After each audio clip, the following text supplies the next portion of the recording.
बिस्मिल्लाहिर्रहमानिर्रहीम। अस्सलाम वालेकुम फ्रेंड्स, आज हम बना रहे हैं मज़ेदार से बीफ कबाब जो कि बहुत ही जूसी और मज़ेदार बनेंगे। आज की रेसिपी देखने के बाद ना ही आपके कबाब कभी टूटेंगे और मज़ेदार से बन के तैयार होंगे। आप एक बार ज़रूर ट्राई कीजिएगा, इंशाल्लाह सभी को बहुत पसंद आएंगे। तो रेसिपी अच्छी लगे तो इसको लाइक और शेयर ज़रूर कीजिएगा। चैनल पे नए हैं तो चैनल को सब्सक्राइब कर दें। तो चलें बनाना स्टार्ट करते हैं। ये मैंने हाफ़ केजी कीमा लिया है। इसको अच्छे से धो के पानी खुश्क करके बाउल में ऐड कर दिया है। साथ ही 2 मीडियम साइज़ के प्याज, इनको भी बारीक ग्रेट करके इनका पानी निचोड़ के कीमे में ऐड कर दिया है। पानी बिल्कुल इसमें कम होना चाहिए, अच्छे से निचोड़ के इसको ऐड करें। 1 टेबलस्पून लहसुन अदरक का पेस्ट ऐड कर दिया है और ये 5 से 6 बारीक सब्ज़ मिर्चें पीस के ऐड कर दी हैं। अब इसमें कुछ मसाले ऐड करेंगे। 1 टीस्पून सुरख मिर्च कुटी हुई ऐड कर दिया है। हाफ़ टी स्पून हल्दी पाउडर ऐड कर दिया है। 1 टीस्पून सुरख मिर्च पाउडर ऐड कर देंगे।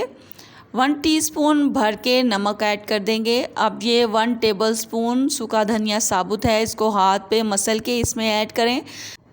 इससे क्या होगा कि इसका टेस्ट और खुशबू बहुत मज़े की आएगी। कीमे के कबाब में सूखा धनिया लाजमी ऐड किया जाता है, इसका फ्लेवर इसमें बहुत मज़े का आता है। हाफ़ टी स्पून गरम मसाला ऐड कर दिया है पिसा हुआ और हाफ़ टी स्पून ही ज़ीरा ऐड कर दिया है। अब इसको जूसी बनाने के लिए हम इसमें दही का इस्तेमाल करेंगे। दही आपका ज़्यादा पानी वाला नहीं होना चाहिए, अच्छे से गाढ़ा वाला दही होना चाहिए। अगर आपके पास पानी वाला दही है तो उसको थोड़ी देर के लिए छन्नी में डाल के छोड़ दें ताकि उसमें से पानी जो है वो अच्छे से निकल जाए। अब कीमे को हमने इसमें अच्छे से मिक्स कर लिया है। मज़ीद इसको जूसी बनाने के लिए इसमें हम थोड़ा सा मीठा सोडा इस्तेमाल करेंगे। अब कबाब की बाइंडिंग के लिए हमें क्या चाहिए कि मैं इसमें सादा जो हम रोटी बनाने वाला आटा इस्तेमाल करते हैं वो इसमें मैं ऐड करूँगी। 3 टेबलस्पून इसमें हम आटा ऐड कर देंगे।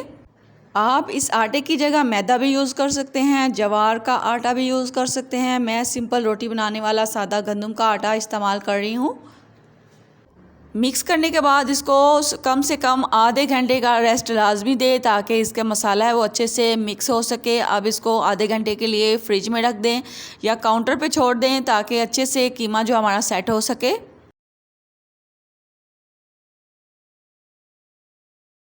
तो चलें जी, तकरीबन आधा घंटा हो चुका है। ये देखें अच्छे से हमारा कीमा जो है ना वो तैयार है अब कबाब बनाने के लिए। अब इसके हम कबाब तैयार करेंगे और उनको फ्राई करेंगे। इस तरह से आपने बना के एक बार ज़रूर ट्राई करने हैं। आप भी देखेंगे कि मज़ेदार से जूसी कबाब हमारे बन के तैयार होंगे। अब ये थोड़ा सा मसाला लेके उसकी कबाब की शेप हमने तैयार कर लेनी है।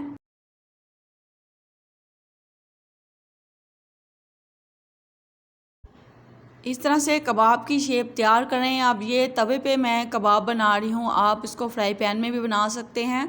घी को पहले अच्छे से गर्म कर लें, फिर उसकी आंच जो है वो मीडियम टू लो कर देनी है ताकि अंदर तक जो है कीमा अच्छे से पक सके। ये कबाब हमने मज़ेदार से बना के तैयार करने हैं, इसलिए इसको लो आंच पे तैयार करेंगे।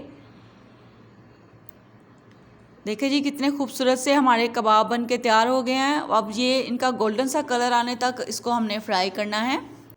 मुझे उम्मीद है आपको ये दही वाले कीमे के कबाब की रेसिपी पसंद आई होगी। कच्चे कीमे के कबाब की रेसिपी आपको अच्छी लगी होगी। आप इसको ज़रूर ट्राई कीजिएगा और अपना फ़ीडबैक मुझे ज़रूर दिया करें, प्यारा सा कमेंट ज़रूर किया करें। आपके कमेंट पढ़ के बहुत ही खुशी मिलती है और काम करने का मज़ा भी आता है, तो प्यारा सा कमेंट ज़रूर किया करें।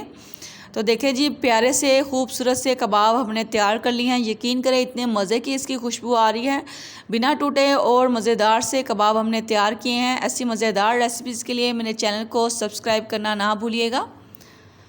तो देखें जी माशाल्लाह से खूबसूरत से कबाब हमने तैयार कर लिए हैं। आप इसको ज़रूर ट्राई कीजिएगा। मिलते हैं नेक्स्ट वीडियो में। अल्लाह हाफिज़।